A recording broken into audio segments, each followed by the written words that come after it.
आखिर क्यों श्री कृष्ण का नाम रण छोड़ पड़ा? क्या थी युद्ध भागने की वजह? श्री कृष्ण का जन्म भाद्रपद मास की अष्टमी तिथि को हुआ था। काली अंधियारी रात में जन्मे कृष्ण की अनेक बाल लीलाएं प्रचलित हैं। धरती पर उनका जन्म बहुत से मनुष्य और दानवों का उद्धार करने के लिए हुआ था, जिसमें से कुछ कहानियां बेहद प्रचलित हैं। कृष्ण के द्वारा की गई बाल लीलाओं और अनेकों असुर मनुष्यों के उद्धार के आधार पर अनेकों नाम भी हैं। माधव, केशव, अच्युत, वासुदेव, नंदलाल, देवकी नंदन, गोपाल, गोविंदा, हरि, द्वारकाधीश आदि का नाम भगवान कृष्ण के ही हैं। भगवान कृष्ण ने पैदा होने के साथ ही लोगों का उद्धार करना शुरू कर दिया था। वो कृष्ण ही थे जिन्होंने कौरवों के साथ युद्ध में पांडवों का साथ दिया था और पूरे युद्ध में अस्त्र न उठाने का प्रण किया था। लेकिन महाभारत के युद्ध के अतिरिक्त भी केशव ने अनेक युद्ध लड़े और असुरों को मृत्युलोक से मुक्ति दिलाई। इसी के युद्ध दौरान उनका नाम रणछोड़ पड़ा।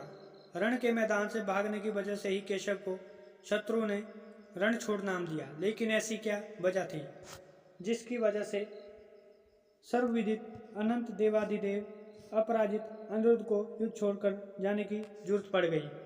तो चले जाने भगवान कृष्ण के जीवन की यह अद्भुत कथा। भगवान श्री कृष्ण से मगध के राजा जरासंध को बड़ी ही नफरत रहती थी। इसलिए एक बार जरासंध ने श्री कृष्ण को युद्ध के लिए ललकारा। इस युद्ध में विजय की कामना से उसने अपने साथ यवन देश के राजा कालयवन को भी युद्ध में सम्मिलित कर लिया, क्योंकि कालयवन यज्ञ था। उसने भगवान शंकर को प्रसन्न कर वरदान प्राप्त किया था, जिसके अनुसार ना तो कोई चंद्रवंशी और ना ही सूर्यवंशी उसे मार सकता है, ना ही कोई अस्त्र मार सकता है और ना ही कोई अपने बल से उसे परास्त कर सकता है। भगवान शंकर के इस वरदान की वजह से ही कालयवन खुद को अजय समझता था। इसलिए जरासंध के कहने पर कालयवन ने मथुरा पर आक्रमण कर दिया। सर्वज्ञाता भगवान श्री कृष्ण को इस बात का पहले से ही पता था कि कालयवन को परास्त नहीं किया जा सकता है।